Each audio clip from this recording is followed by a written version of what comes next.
What is up, y'all? Thank y'all for clicking on my video. It's your boy, Stefan. I've been out for a minute.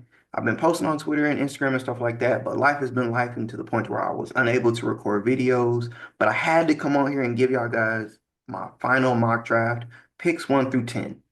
So without further ado, go and hit that new intro music.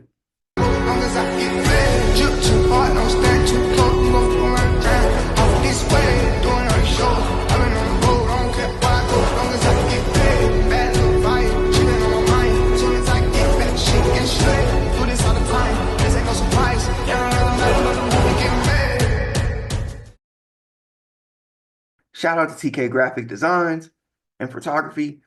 His link will be in the description or my bio below. So you guys can go follow him on Instagram. He can do work for y'all, man. He does phenomenal stuff, bro. So without further ado, let's go ahead and once again get into my final mock draft picks 1 through 10. At number 1, I have the Titans taking Cam Ward. This is the worst kept secret in the draft, as far as my opinion goes. The Titans need a franchise guy. The talent's too hard to pass up. They stay the path from my last mock and select Cam Ward number 1 overall. At number 2, I have the Browns taking Abdul Carter. I went back and forth with this one. I ended up settling on Carter. It was between him and Travis Hunter. They could go Travis Hunter here, but I truly believe they're just going to end up going with Abdul Carter. You can create the best pass rush duo in the NFL and arguably the hardest division in football. With Lamar Jackson and Joe Burrow, you need to create a consistent pass rush to keep those QBs in line. At number 3, I have the Giants selecting Travis Hunter. Could they go quarterback here? Of course they could. But with the additions of Wilson and Winston, it tells me they're going to go with more of an upside project quarterback that can sit on the bench and or sit for a season and learn behind both veterans and then be able to take over the year after, which isn't necessarily a need for Shedeur Sanders. I think he can possibly come in and start at least by week 4. But with those two quarterback veteran additions, I don't think that they're going to go with them. I think it'll be more of like a Jalen Milroe or a Jackson Dart type selection. But instead, the Giants go here with the most talented player in the draft and Travis Hunter.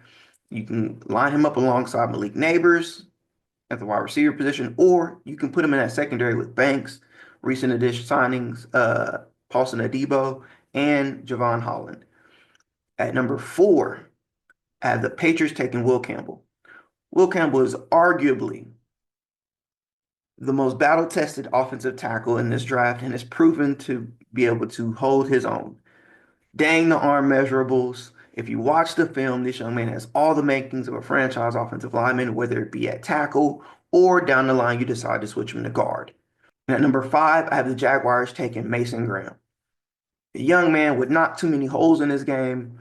The only argument you can have is just measurables, literally physical measurables. But if you add him to this defensive line and the ever-improving Trevon Walker and Josh Hines-Allen and in the interior next to Hamilton, you are taking all the pressure off of your secondary. You could arguably have the best defensive front in the AFC South. At number 6, I have the Raiders taking Ashton Jeanty. Pete Carroll knows what he wants to do with this offense. He knows what he wants to do with this whole team and how to build the type of roster he had in Seattle. An efficient run game with a great defense. Enter Jeanty, the best and most complete running back in this draft class, and he's a reliable pass catcher. He has great balance, great body control, and he can be the full-time guy at the position to carry the load. Right now, I believe their current running back room, I think their starting running back is Raheem Mostert, I want to say. I could be wrong. I got to check on that. But you add Ashton Jeanty to this running back room, he instantly provides an upgrade and a security blanket to add with Brock Bowers and for Geno Smith to check the ball down to when things get too tight in the pocket. At number 7, I have the Jets taking Armand Membu, another spot where they could go tight end.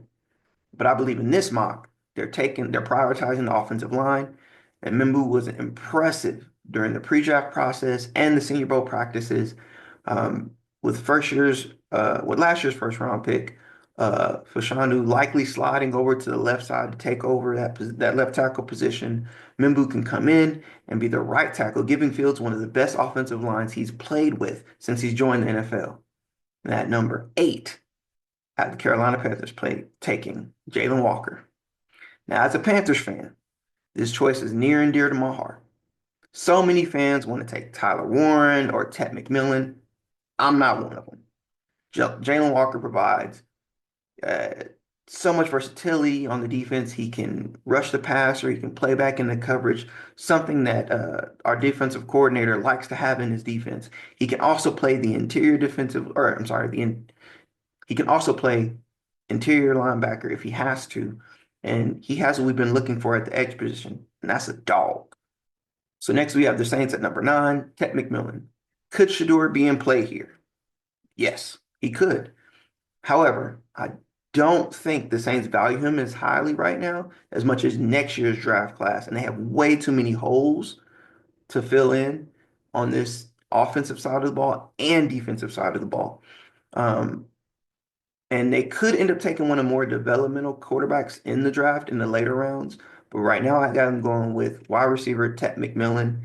He ranges from the top wide receiver prospect in the draft to all the way to where Todd McShay has him as the 50th best prospect in this draft. His speed and agility to separate isn't or I'm sorry, his speed and ability to separate is a concern, but you cannot deny the young man has hands, and he's extremely talented. The Saints take him, pair him with Olave, give Kellen Moore a wide receiver core that could rival that of what he had in Philadelphia. McMillan has the makings of, at bare minimum, a high red zone target. The final pick in today's video of my final mock draft, is the Bears. They're taking Shemar Stewart. Now, if Ashton Jeanty is available here, so they running up to that podium with that name immediately. They're not passing on Ashton Jeanty. But with Shemar Stewart, he skyrocketed on draft boards recently because of his measurables. He's very similar to Myles Garrett in weight, size, length, uh, athletic score, all of that. Even in his 40 times and his scouting in the scouting combine, very similar attributes. He performed well at the Senior Bowl. He has a RAS score of an outrageous 10 out of 10. 10 out of 10. He's extremely gifted, but he hasn't quite put it all together on the field yet. But he was a disruptor at Texas A&M. He just couldn't get the sack totals. You put him opposite of Montez Sweat, though, you might see a different player. You might see a player that excels in the NFL and has much better production than he had in college. So for me, that's enough for the Bears to take him to place him opposite of him. So what do you guys think? That's my picks 1 through 10. You guys agree? Do you disagree? Let me know in the comment section below. As usual, don't forget to subscribe to the channel, share with your friends. Go ahead and join the channel. And until next time, I appreciate y'all for clicking on this video. Until next time, y'all be easy. I'll see y'all next time I picks 10 through 20 of my final NFL mock draft.